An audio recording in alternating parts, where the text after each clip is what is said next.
That's what you said, right? Basses are strings. okay. Yeah. Oh, thank you. Kim, please push the record button. Yeah. Yeah, make sure we get this down.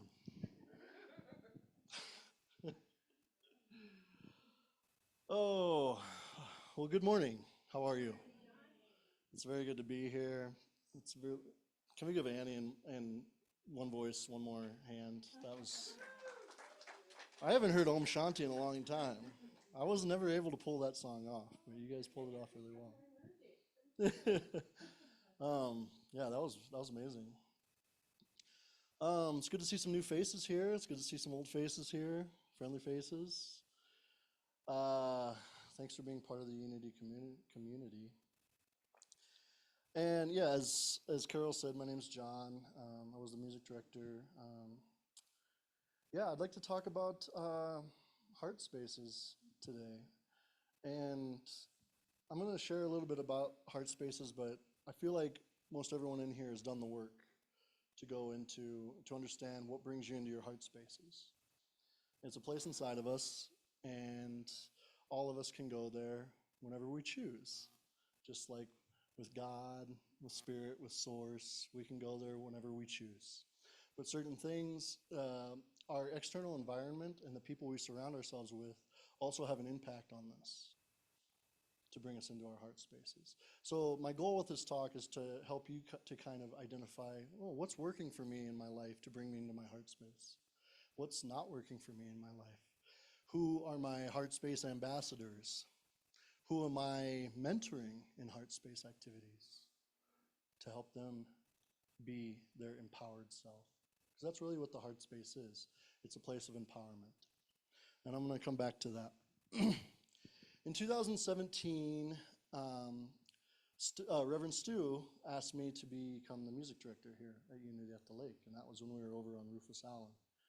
And I was taken aback by it, by his belief in, because I had volunteered with one voice at that time quite regularly, and I truly loved it. But for him to see that role would help further bring me into my heart space as a person, as an adult, as a man, as someone who was growing, as a young father. My son was, 1 at the time. And that was really powerful in my life to have him believe in me in that capacity. It was very empowering in stepping into that role. But at that time, I was working for Heavenly, and I was working for a local tree service company. And while I pretty much enjoyed that work, it wasn't ideally aligned for me. And I'm sure you've all been there. You probably worked a job, right, to make ends meet.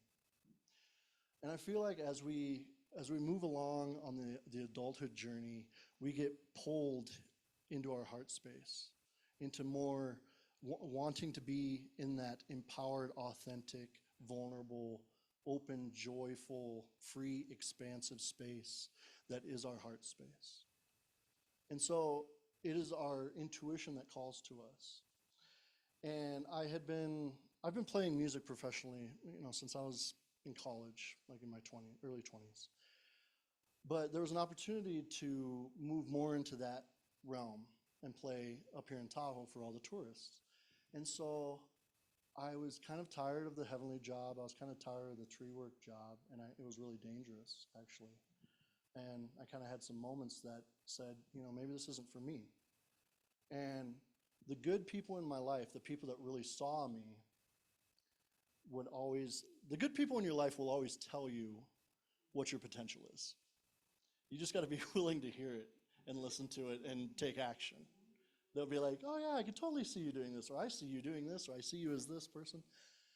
The good people in your life that you can trust, that's the advice to listen to. And so many people told me, I love your music. You're so good at what you do when you're in that space. And I knew that in my heart too. And so I stepped into a very precarious position of going out and just being a musician professionally.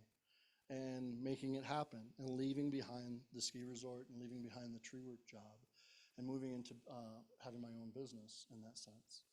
And it's one of those things where you don't know what you can do until you do it.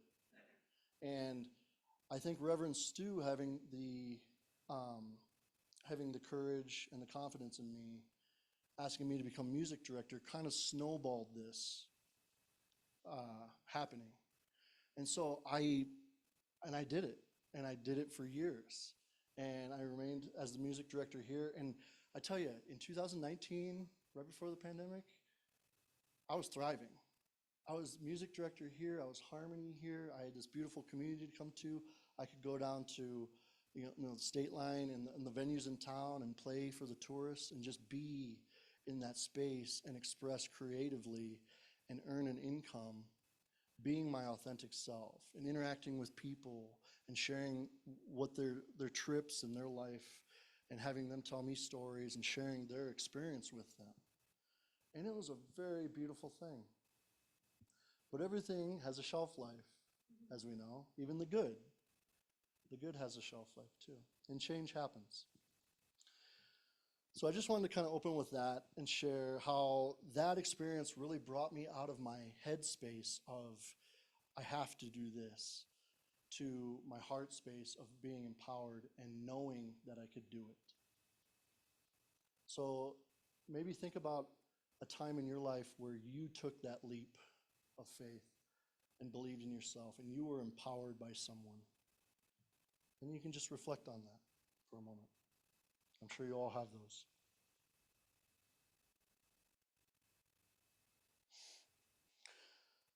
So our headspace is a very useful space. It's a very useful space. As an adult, we find ourselves using our headspace a lot. But I see more and more in our world, I see more and more people living solely from their headspace. Because it's kind of easier. It's easy to put up the walls around your heart and just live logically and think through everything and follow the set path of safety and security. A lot of people do that. And I've never been one of those people. I am, if you look at my life as an adult, and I'll never remember, my brother said this to me once in my 20s. I was kind of having a meltdown, just feeling lost. He said, "John, you're a risk taker." He's like, I can't do what you do. And he's very much that way. He's a math teacher. Go figure. He teaches math, he teaches that language. Not that you can't do both, not that you can't be in your heart space as a math teacher, but he's very, by the books dude. I'm more of a chaotic, live by your emotions and follow your heart type person. And it's not always easy, but it's very rewarding on the other side of it. So I think so our headspace, that's our problem solver. That is the politician. If you think about that, the politician, like, I don't particularly, I've run into this at school. And I've run into it at life too. I don't particularly vibe with these people, but I know that if I hang out with this person who has power in the community, I can put myself in a better position to become this.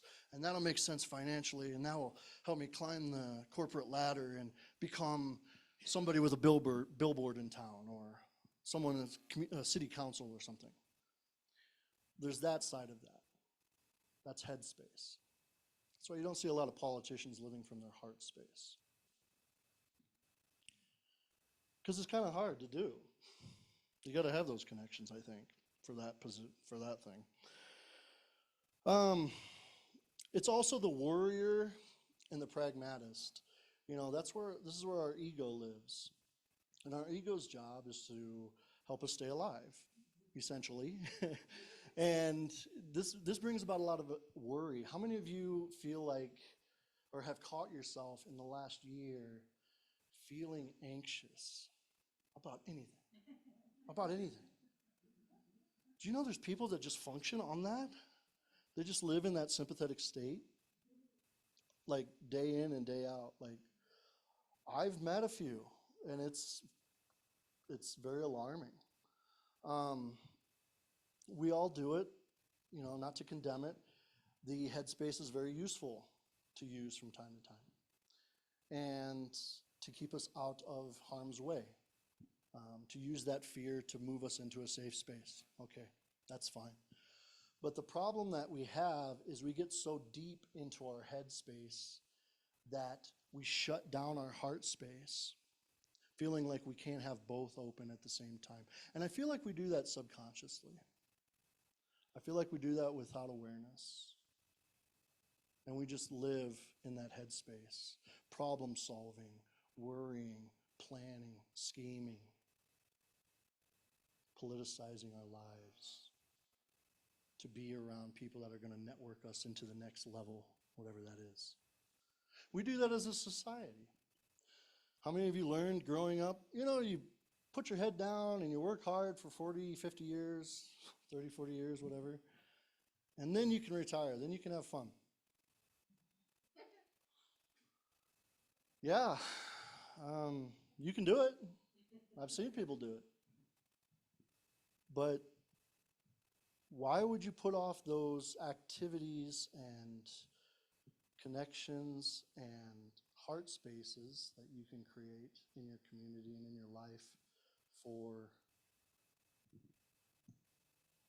a job? That's what we do. So you can have both. We can have both. It just comes with keeping our heart spaces open while we use our head space. It's very doable. Awareness is always the key. I know I myself, here's an example of this, compartmentalization. When Carol calls me up or emails me or whatever and says, hey, we have a speaking engagement open, a date open. Can you do that? My answer is always yes. Because I know in my heart that I've done it before, that I can do it again. I don't think to look at my calendar and be like, oh, not only are you fathering your son that weekend, but you've just been through a week of lab practicals, your brain is fried, you have 4 days of intense finals and 10 tests this coming week. So then the week prior to the speaking engagement, I'm monkey mind over here and I'm supposed to write an inspiring talk. Not the best space to be in. So I have to get myself into that space. And I think to myself, I think, oh, just sit down and start writing some stuff out, do some research. And my mind always goes to sit down and play some music. And I sit down and I play some music. Even though it's not getting me, from the outside, it doesn't appear that I'm making progress towards the talk. But I really am, because I'm setting my space so that I can allow in the information to write down the talk. And this is something we can do every day. Do you have an activity that you do use to start your day with that sets your space? Yeah, most of us do. Like I said, I'm assuming that most of you in here have done the heart space work. So we're going to move into the more, how can I apply this to my life thing? So does anybody have an example? Meditation. Okay, meditation is common word.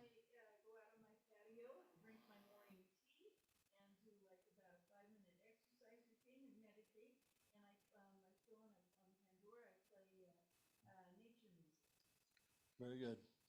I love that you're outside and you still play nature music. I do that too. Sometimes it doesn't gel. It'll be like ocean sounds or like jungle sounds, and I'm like outside.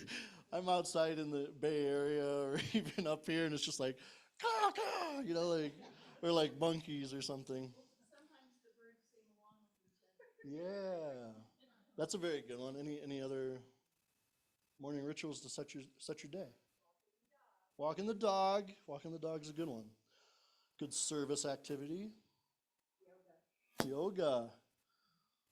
I do what I like to call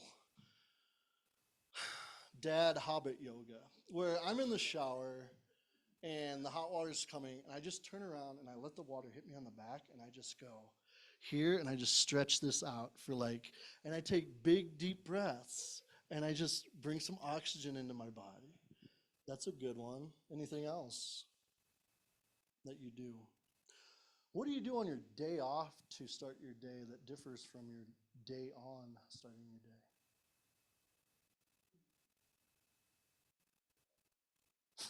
day?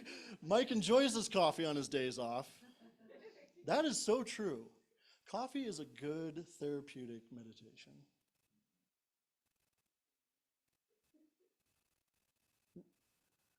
Oh, yeah, go ahead. Oh, yeah. Yeah, absolutely.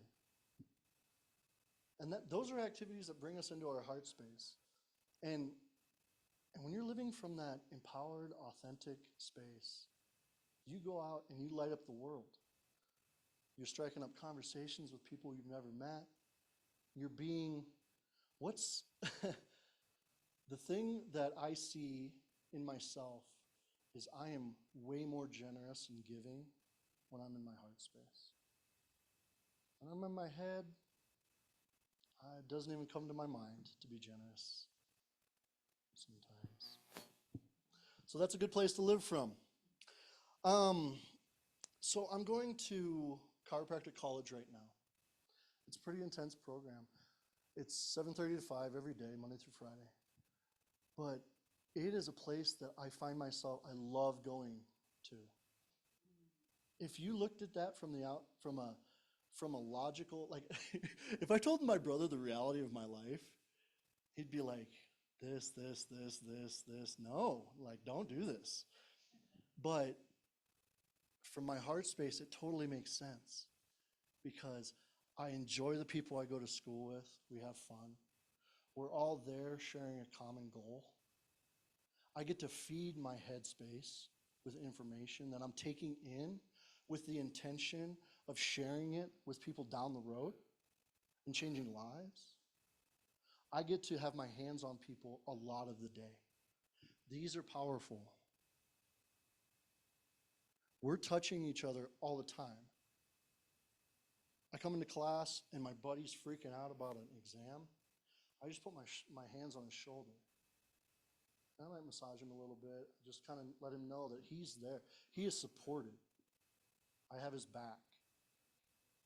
We're palpating bodies during the day, trying to find subluxations, trying to find hypertonic muscles that are going to lead us to diagnosis of subluxations. We are reading people's bodies. We're going into our heart space. And even with all this heady information that's pretty much medical school, we go into conversations about philosophy on why. Why would you do this? And how the universe all works and it shows up in someone's body. How the micro of the body and the macro of the universe can align. And everybody there is there with the best of intentions to become a healer, basically. And it's a very powerful place to be. If I think about it from my headspace, I'm going into massive debt. I'm basically working a full-time job that's not paying me yet. It doesn't make sense, but it makes sense to me here. And when I first felt the pull, what did I do? I came to you.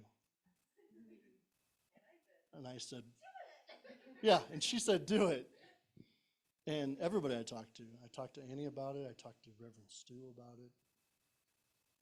And those good people in my life who had seen me for so many years saw my potential and said, yes. Those are the people we listen to, not the naysayers, not the voices inside of our heads.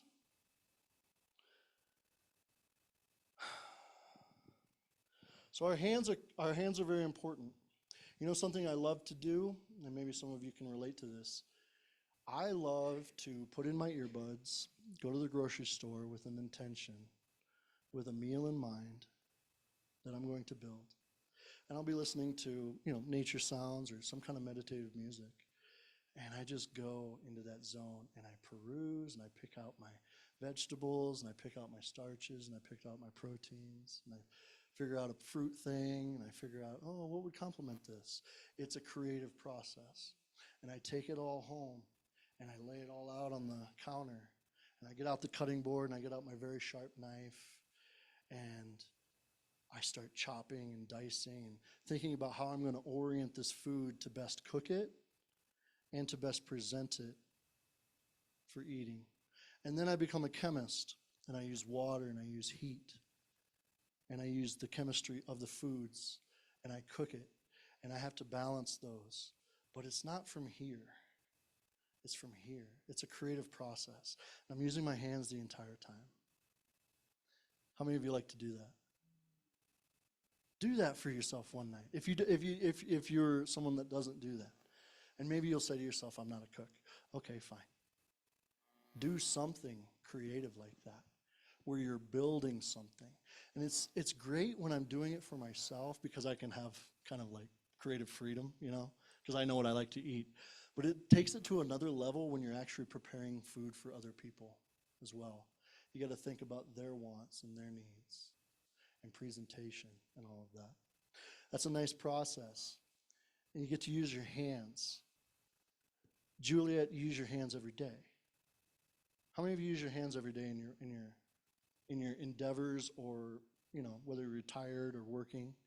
Yeah, Mike, what do you do? Mike, you're a hands guy for sure. You're Mr. Fix It. Yeah. What about you, Pamela? What do you do? Yeah.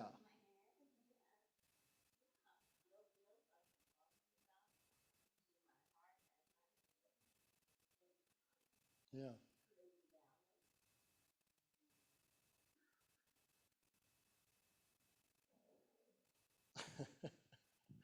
Annie, use your hands all the time. On the keyboard too much.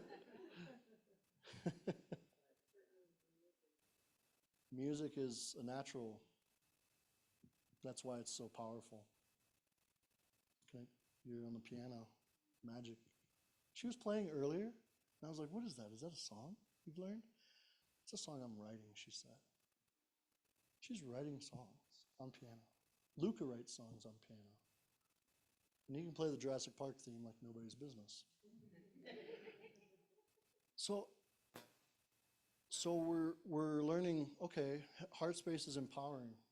It's where I can be my authentic self, where my walls are down, I'm open, I'm free, I'm expansive, I'm more generous, I'm giving.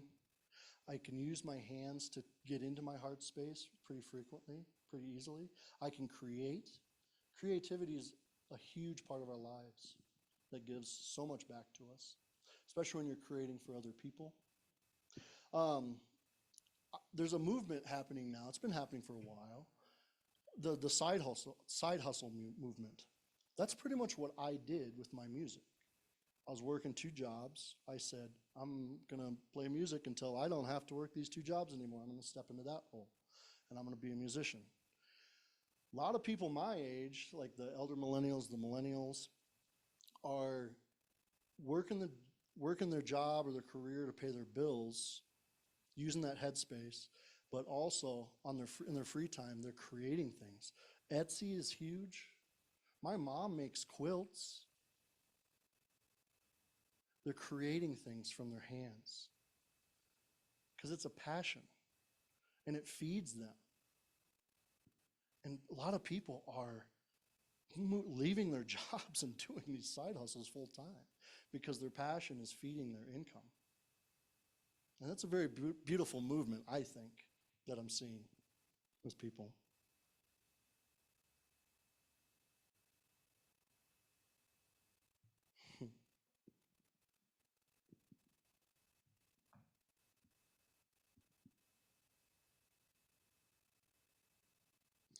I was able to, I was honored to officiate my first wedding last weekend. It was a beautiful thing. And it was just like speaking at Unity in that I said yes to it, knowing I could do it, even though I hadn't done it before. And it was close friends of mine And so that took a little bit of the pressure off, but it also added pressure because it's like, ooh, I really care about these people. I really don't want to mess this up. But the environment just supported me so much in that endeavor because it was out at Plaza's Resort on the Silver Lake by Kirkwood, past Kirkwood. And it was just a beautiful setting. We got up on Saturday morning and I got to go out on the boat with the groom and a couple guys. And we went fishing. And it was just a beautiful way to start the day. And I'm just taking in all this nature. And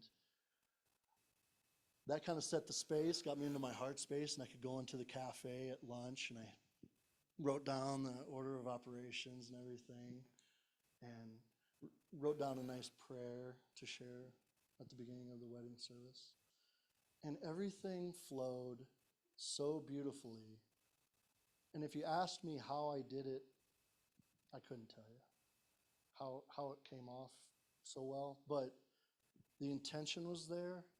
And I allowed myself to get into my heart space around it. So if you have something that's coming up in your life that's daunting, try to get yourself into your heart space, and you will survive, and you will thrive in that, in your role, whatever that may be.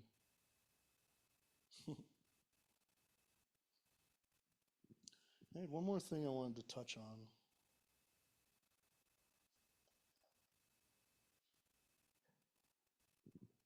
Not sure I remember what it is, so maybe that's good. Oh, that's what it was. Who are your heart space ambassadors? You know, we have different people in our lives that we can call upon in our times of need. And the heart space is that place where you can open up and be vulnerable. So a lot of people relate it to trauma and grief. And it's good to have those people in those moments so that you can do your healing. When you're in your heart space, even if you're not dealing with trauma or grief, you are healing on autopilot all the time. So something to remember. Even more reason to be living from your heart space day to day in your tasks. So think about who your heart space ambassadors are. Who are the people that you call upon that you're able to be authentic with? You're able to have the deep conversations about life with. You're able to share, you know, maybe it's family, maybe it's not family, maybe it's friends. Who are the people that you call? I know for me, if I want headspace advice, I'll call my dad. And if I want heart space advice, I'll call my mom. It's always just been that way for me. And maybe you have a similar experience. Maybe it's the other way around. Who knows? It's all good. But think about those people in your life. Think about who's the person that you go to where you can just be yourself.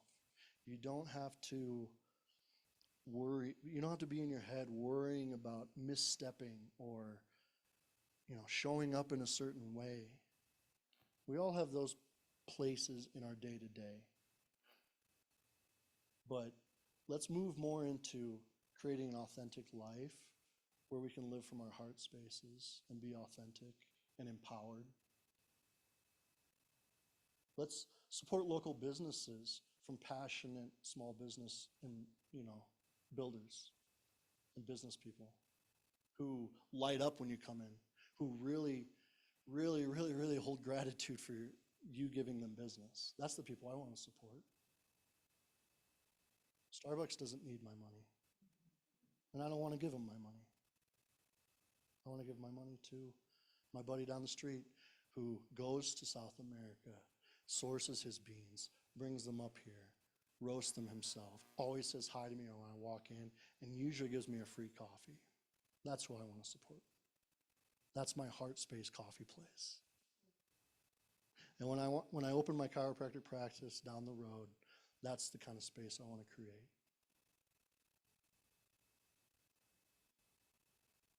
Where people can come in and share what's going on here, what's going on here. And it's all welcome, and it's all going to contribute to getting them back aligned so that they can go out and thrive. That's all I want. Thank you so much. You guys are beautiful.